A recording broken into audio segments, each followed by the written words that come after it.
আপনাদের সাথে তো সব সময় আমাদের সুখের ভালো মোমেন্ট গুলাই শেয়ার করি। আজকে কেননা একটু আপনাদের সাথে আমাদের কষ্টের একটা দুর্ঘটনার মুহূর্তর ভিডিওই শেয়ার করছি। আসসালামু আলাইকুম everyone, this is Marjana from Ibrahim Marjana. ভিডিওটা শেয়ার করার কোনো ইন্টেনশন ছিল না, শুধুমাত্র যাদের ঘরে ওয়াদি বেবির মতো বেবি আছে তারা যাতে সচেতন হয়, প্যারেন্টস গুলো গার্ডিয়ান গুলো সচেতন হওয়ার জন্যই কিন্তু আজকের এই ভিডিওটা আপনাদের সাথে শেয়ার করা। গতকালকে আমরা ঘুরতে যাওয়ার জন্য সন্ধ্যায় রেডি হয়েছিলাম, তো রেডি হওয়ার পরে আমি আর ওয়াদি বেবি রেডি হয়ে বসেছিলাম আর আপনাদের ভাইয়া একটা কাজে বাইরে গিয়েছিল। তো হঠাৎ করে ওয়াদি বেবি এই মার্বেল পাথরগুলো, মানে অ্যাকোরিয়ামের যে পাথরগুলো থাকে মার্বেল পাথর, ওগুলো হঠাৎ করে খেলতে খেলতে মুখে দিয়ে দিয়েছে। তো ওগুলো দিয়ে কিন্তু ও প্রায় সময় খেলে, তো আমরা মনে করি যে না, ও তো মুখে দিবে না, এগুলো দিয়ে জাস্ট প্লে করছে। তো সামান্য অসচেতনতার কারণে কিন্তু সামান্য ভুলের জন্য আজকে অনেক বড় একটা দুর্ঘটনা ঘটে যেতে পারতো। তো ওয়াদি বেবি মুখে দিয়ে এটা কিন্তু গিলে ফেলছে। এরপরে ওকে নিয়ে হসপিটালে চলে আসলাম, এসে ডাক্তার ওকে এক্সরে দিল। তো এক্সরে করাতে এনেই কিন্তু ওয়াদি বেবি অনেক বেশি ভয় পাচ্ছিল, যেহেতু ও ফার্স্ট টাইম এক্সরে করছে। এমনিতে যে কোনো কিছুতে বেশি ভয় পেয়ে যায়, হসপিটালে আসলে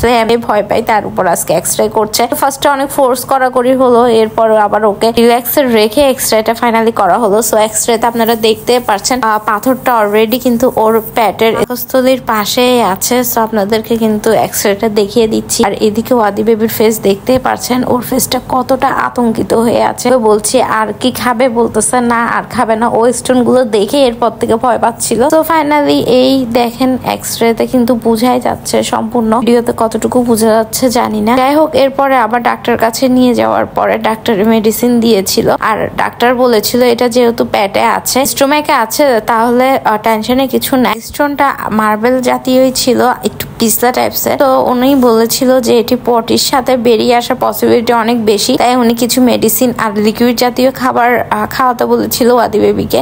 যাদের বাসায় বেবি আছে অবশ্যই কিন্তু আপনারা সচেতন থাকবেন। আমাদের সামান্য একটু ভুলের কারণে কিন্তু আজকে অনেক বড় একটা বিপদ চলে আসতে পারতো। ডাক্তার বলেছে এটা যদি ফুসফুসে আটকিয়ে যেত তাহলে কিন্তু হসপিটালে আনারও টাইম থাকতো না, নিঃশ্বাসই নিতে পারতো না। যাই হোক, আল্লাহর কাছে লাখ লাখ কোটি কোটি শুকরিয়া, আলহামদুলিল্লাহ খেয়ে ফেললো, এটা কিন্তু পেটে আছে। তো এটা দেখে একটু জাস্ট স্বস্তি রাখলো। আবার অনেক বেশি টেনশন হচ্ছিল যে আসলে এটা কি মানে স্বাভাবিকভাবে বের হবে কিনা। স্বাভাবিকভাবে বের না হতো তাহলে কিন্তু এটা অন্য পদ্ধতির মাধ্যমে, মেশিনের মাধ্যমে বের করা লাগতো। আমরা যাওয়ার 2 ঘন্টা আগেও নাকি এরকম একটা পেশেন্ট এসেছিল, বাচ্চাটা কয়েন খেয়ে ফেলেছিল। আসলে এইসব ব্যাপারগুলো অনেক বেশি রিস্কি। বাসায় আনার পরে মেডিসিন গুলো খাওয়ালাম, এরপরে হচ্ছে লিকুইড জাতীয় খাবার খাওয়ানোর পরে প্রায় 7 থেকে 8 ঘন্টা পরে গিয়ে কিন্তু ওর পটির সাথে স্টোনটাও বেরিয়ে আসলো। যাক, আলহামদুলিল্লাহ, আল্লাহর কাছে অনেক অনেক শুকরিয়া। অনেক বড় একটা বিপদ হতে পারতো, আল্লাহ এত বড় বিপদ থেকে বাঁচিয়েছে।